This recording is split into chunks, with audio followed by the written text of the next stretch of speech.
Hello दोस्तों, सभी को मेरा नमस्कार। मैं राजेश चौधरी आप सभी का स्वागत करता हूं हमारे स्कूल के यूट्यूब चैनल मयूर ऑनलाइन क्लासेज के अंदर।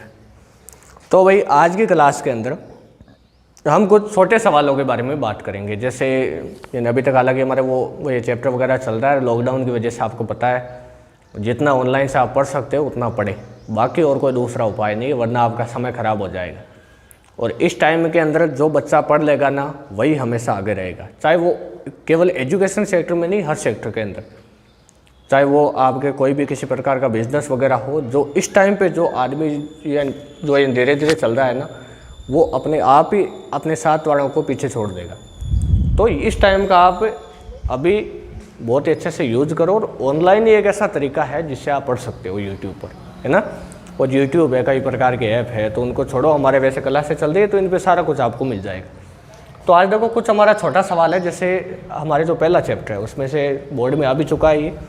एक तो आपके होता है विद्युत द्विध्रुव, बिल्कुल बेसिक चीज़ है एकदम, विद्युत द्विध्रुव। इसको भाई कहते हैं इलेक्ट्रिक डाइपोल, इलेक्ट्रिक डाइपोल, है ना।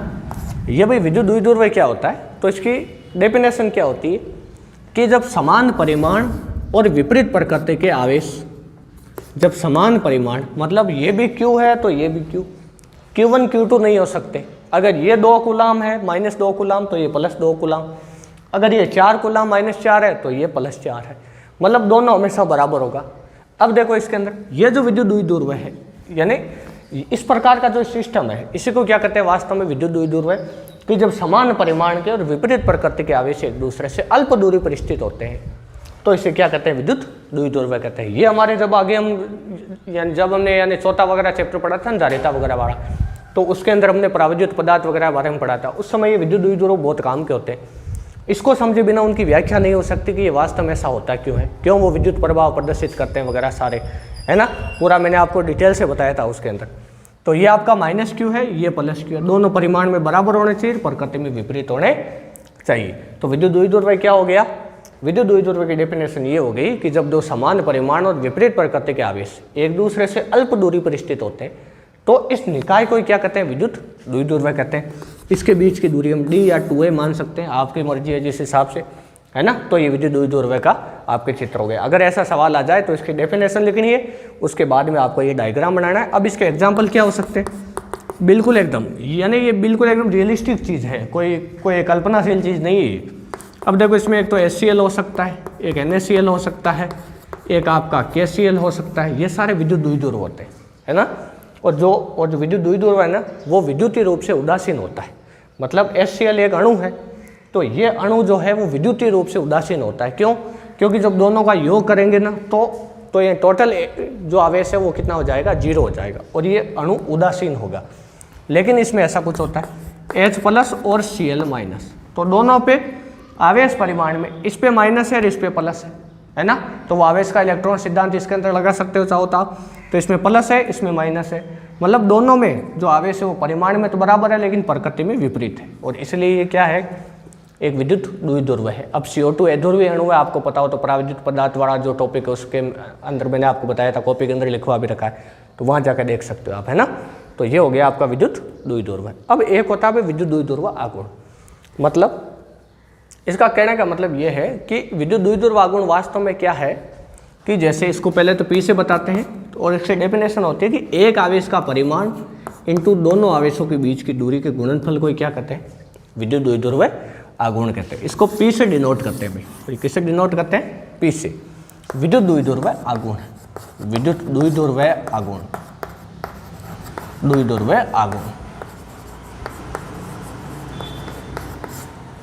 P बराबर Q इंटू क्या है, D। Q क्या है, एक आवेश का परिमाण लेना है इंटू दोनों आवेशों के बीच की दूरी। अब इसका मात्रक क्या हो जाएगा भाई, इसका मात्रक हो जाएगा कूलाम इंटू मीटर, है ना। और इसकी विमा क्या हो जाएगी, आवेश की तो 80 और इसकी L1, तो कितनी M1 L1 T1 A1, ये इसकी आपके क्या हो गई, विमा हो गई, डायमेंशन हो गई।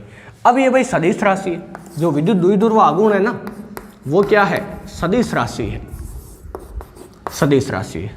तो अब अगर ये सदिश राशि है तो इसकी डायरेक्शन भी होगी, तो इसकी डायरेक्शन किधर होगी ये हमें इसके अंदर बताना है। तो इसकी डायरेक्शन होती है हमेशा माइनस क्यू से प्लस क्यू की ओर।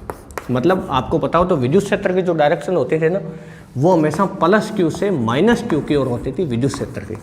लेकिन इसकी जो डायरेक्शन है ना, वो कैसे होगी, माइनस क्यू से प्लस क्यू, मतलब विद्युत क्षेत्र की डायरेक्शन की उल्टी होती है हमेशा, है ना। एक इसका मात्रक डिबाई भी होता है, आपको पता हो तो, है ना। और एक डिबाई में कितना होता है, एक डिबाई बराबर होता है 3.3 इंटू 10 की घात माइनस का कितना 30 कूलाम इंटू मीटर, है ना। एक डिबाई के अंदर इतना होता है। अब देखो इसके अलावा, अब जैसे ये हमारी सारी चीज़ें हो गई, आपके विद्युत द्विध्रुव हो गया, विद्युत द्विध्रुव आघूर्ण। अब क्या होता है कि बोर्ड के अंदर ऐसा सवाल इसके अंदर आ चुका है, या तो शायद 2016 के अंदर आया था। तो इसमें जो सवाल आ गया विद्युत द्विध्रुव की परिभाषा लिखो, तो मतलब वो द्विध्रुव की पूछ रहा है। तो ये वहाँ पे बच्चे क्या करते हैं, द्विध्रुव आघूर्ण की लिख देते हैं। तो ये वहाँ पर आपका जो सवाल है वो यानी वहाँ पर गलत हो जाता है। तो जब विद्युत द्विध्रुव आघूर्ण की पूछे तो विद्युत द्विध्रुव आघूर्ण के लिखे, और अगर विद्युत द्विध्रुव की पूछे तो द्विध्रुव के लिखे। इसके अंदर आपकी क्लैरिटी होनी चाहिए। धन्यवाद।